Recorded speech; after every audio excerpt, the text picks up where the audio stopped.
Chers amis, bonjour. Aujourd'hui, en toute rigueur, nous aurions dû célébrer la messe chrismale. La messe chrismale, c'est une messe au cours de laquelle notre archevêque bénit les saintes huiles, l'huile des catéchumènes, l'huile des malades et le saint crème. Et c'est une messe qui est toute particulière pour un diocèse puisque c'est véritablement une messe diocésaine, c'est-à-dire que normalement tous les prêtres du diocèse sont rassemblés autour de l'archevêque et puis le plus de diocésains possible. C'est véritablement la fête de toute l'église du diocèse. La messe chrismale n'a pas lieu cette année à cause du confinement, mais ça me donne l'occasion de vous parler de l'église. À la fois l'église avec un grand E et l'église avec un petit e. Vous savez peut-être la différence. L'église avec un E majuscule, c'est la communauté des croyants, l'assemblée des chrétiens. Et l'église avec un petit E, un E minuscule, c'est le bâtiment qui abrite cette communauté des chrétiens. Dans l'Antiquité, chez les Grecs et chez les Romains, le temple n'est pas un lieu de rencontre avec Dieu. La divinité se trouve à l'intérieur du temple et les fidèles sont à l'extérieur.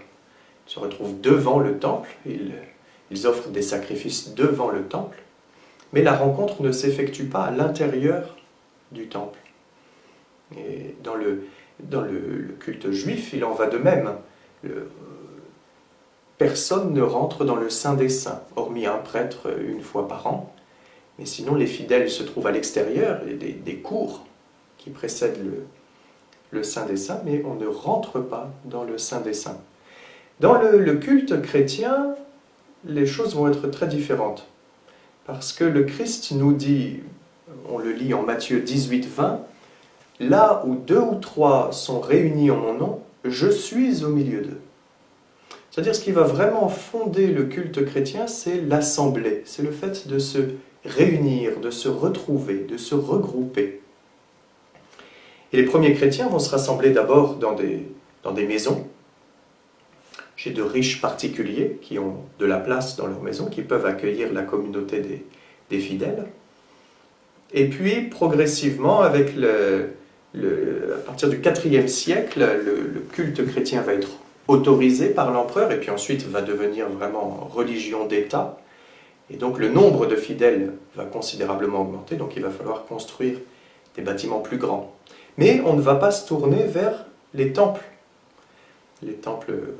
romains, grecs, mais on va se tourner vers un bâtiment bien particulier qui est un lieu de rencontre, un lieu d'échange, un lieu de commerce, un lieu où l'on rend la justice aussi, mais vraiment un lieu de foule, un lieu de regroupement qui s'appelle la basilique. On va reprendre le modèle basilical pour construire les églises. Donc, ce qui caractérise le culte chrétien, c'est avant tout le fait de se rassembler, de se réunir. Et c'est en ce sens d'abord que l'on doit comprendre l'expression « maison de Dieu ». L'Église est maison de Dieu parce qu'elle accueille en son sein la communauté des croyants qui forment le corps du Christ. Et par la suite, on va prendre l'habitude de conserver l'Eucharistie pour l'apporter aux personnes malades qui ne peuvent pas se joindre à la communauté. Et puis progressivement, la réserve eucharistique va prendre de plus en plus d'ampleur. Alors au XVIe siècle, le Concile de Trente va réagir face à la réforme protestante qui nie la présence réelle du Christ dans son Eucharistie. Donc le Concile de Trente va vraiment pousser en faveur d'une exaltation de l'Eucharistie, une affirmation très forte, le Christ est réellement présent dans son Eucharistie. Alors on va avoir des tableaux extraordinaires tout au long du XVIe et XVIIe, de représentation de miracles eucharistiques. L'Eucharistie va être magnifiée. Et ça va se ressentir aussi dans l'architecture. Et on va prendre l'habitude de mettre les tabernacles, la réserve eucharistique, en majesté. Alors qu'elle était relativement discrète jusqu'à présent, on va la mettre sur les autels. Et puis alors ça va être l'occasion de tout un décor riche, très très riche, pour magnifier la dignité de la présence réelle. Mais ça n'est pas la première raison de l'appellation maison de Dieu. L'Église, ça n'est pas d'abord la maison de Dieu parce qu'elle contient en son sein la présence réelle. L'Église est d'abord maison de Dieu parce qu'elle accueille la communauté des croyants qui forment le corps du Christ. Donc il y a deux fonctions à l'Église. Lorsqu'on construit une Église, la première fonction du bâtiment, on entend l'Église avec un petit e, la première fonction, c'est d'aider la communauté à se constituer en communauté. Le bâtiment, c'est sa première fonction, c'est-à-dire on ne construit pas une église et puis ensuite on cherche, alors qu'est-ce qu'on va mettre dedans? Non, non, c'est parce qu'il y a une communauté que l'on va mettre un toit au-dessus. Et le toit va épouser la forme de la communauté et va aider la communauté à se sentir une communauté soudée. C'est la première fonction du bâtiment église. La deuxième fonction, c'est de laisser une trace comme la mémoire de la communauté qui s'est rassemblée lorsque la communauté est partie. Lorsque la fin de la messe, aller dans la paix du Christ, alors les fidèles s'en vont, ils repartent chacun chez eux, et à ce moment-là, l'église bâtiment conserve la mémoire de la communauté qui s'est rassemblée en elle, et qui se rassemblera à nouveau, mais elle est une trace vivante au cœur de la cité, de la communauté des fidèles, corps du Christ, qui s'est rassemblée en elle. Donc vous voyez qu'il y a un lien très fort entre l'église communauté et l'église bâtiment. Et je trouve que ce lien se retrouve très bien dans ce tableau de Vincent van Gogh. J'aime énormément Van Gogh. C'est un peintre extraordinaire. Je trouve qu'il y a un souffle incroyable dans ses peintures. Il y a une vie.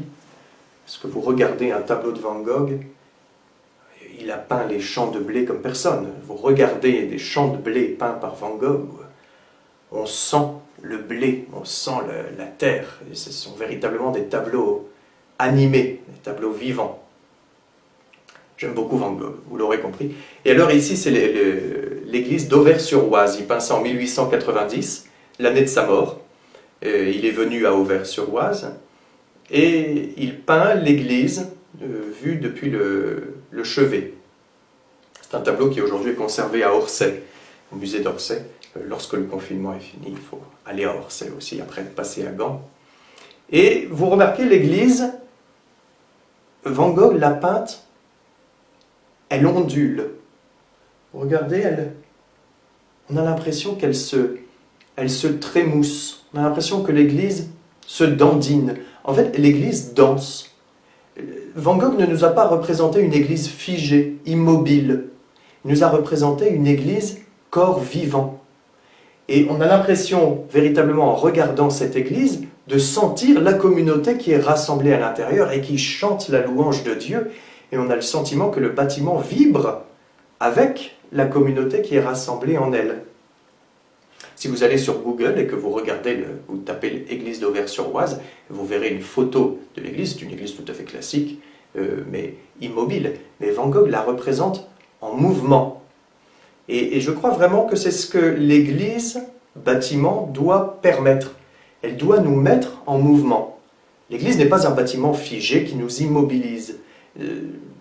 L'une des parties de l'église, qui est la partie principale où se rassemblent les fidèles d'ordinaire, s'appelle la nef. La nef, ça veut dire le bateau, la même racine que le mot navire. L'église est véritablement un bâtiment, au sens maritime du terme, c'est un bateau qui nous met en mouvement. Il y a une dynamique dans ce bâtiment d'église que rend très bien, je crois, le tableau de Van Gogh. Alors malheureusement avec ce confinement, c'est un peu difficile de rendre visite à nos églises. On est une église un peu dématérialisée, mais il faut regarder, si on peut, de chez soi, le clocher de notre église, et se souvenir qu'il y a là, au cœur de la cité, la trace, la mémoire de la communauté des croyants qui se rassemble d'ordinaire et qui se rassemblera à nouveau dès la fin du confinement. Une fois que le confinement est levé, il faut réinvestir nos églises et à nouveau les faire danser comme l'église de Vincent van Gogh. Je nous propose de prier donc pour l'église, et particulièrement pour l'église de Cambrai, l'église du diocèse de Cambrai, et puis pour notre archevêque, Monseigneur Dolman, qui a la mission de l'unité de notre Église, qui est vraiment le pasteur de l'ensemble de l'Église du diocèse de Cambrai et qui doit assurer l'unité du troupeau. Et je nous propose de prier avec les actes des apôtres. Au nom du Père, du Fils et du Saint-Esprit. Amen. Des actes des apôtres au chapitre 2. Les frères étaient assidus à l'enseignement des apôtres et à la communion fraternelle, à la fraction du pain et aux prières. La crainte de Dieu était dans tous les cœurs, à la vue des nombreux prodiges et signes accomplis par les apôtres.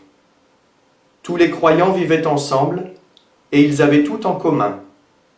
Ils vendaient leurs biens et leurs possessions, et ils en partageaient le produit entre tous, en fonction des besoins de chacun. Chaque jour, d'un même cœur, ils fréquentaient assidûment le temple. Ils rompaient le pain dans les maisons, ils prenaient leur repas avec allégresse et simplicité de cœur. Ils louaient Dieu et avaient la faveur du peuple tout entier. Chaque jour, le Seigneur leur adjoignait ceux qui allaient être sauvés. Gloire au Père, au Fils et au Saint-Esprit, comme il était au commencement, maintenant et toujours, et dans les siècles des siècles. Amen. Au nom du Père, du Fils et du Saint-Esprit. Amen. Et avant de nous quitter, une petite page de publicité.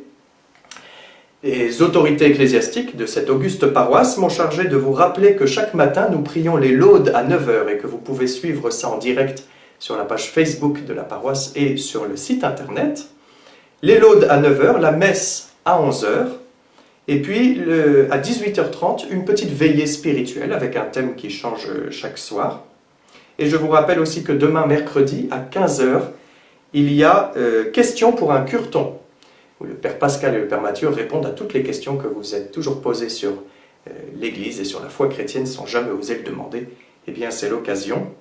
Et puis, une information de première importance, qui est peut-être l'information la plus capitale de cette journée, c'est l'anniversaire de Pascal Romfort, notre curé. Et donc, n'hésitez pas à lui envoyer un petit message d'affection pour fêter son anniversaire, pour fêter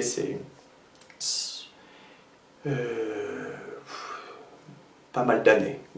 C'est son anniversaire, voilà. Bonne journée à tous et à très bientôt.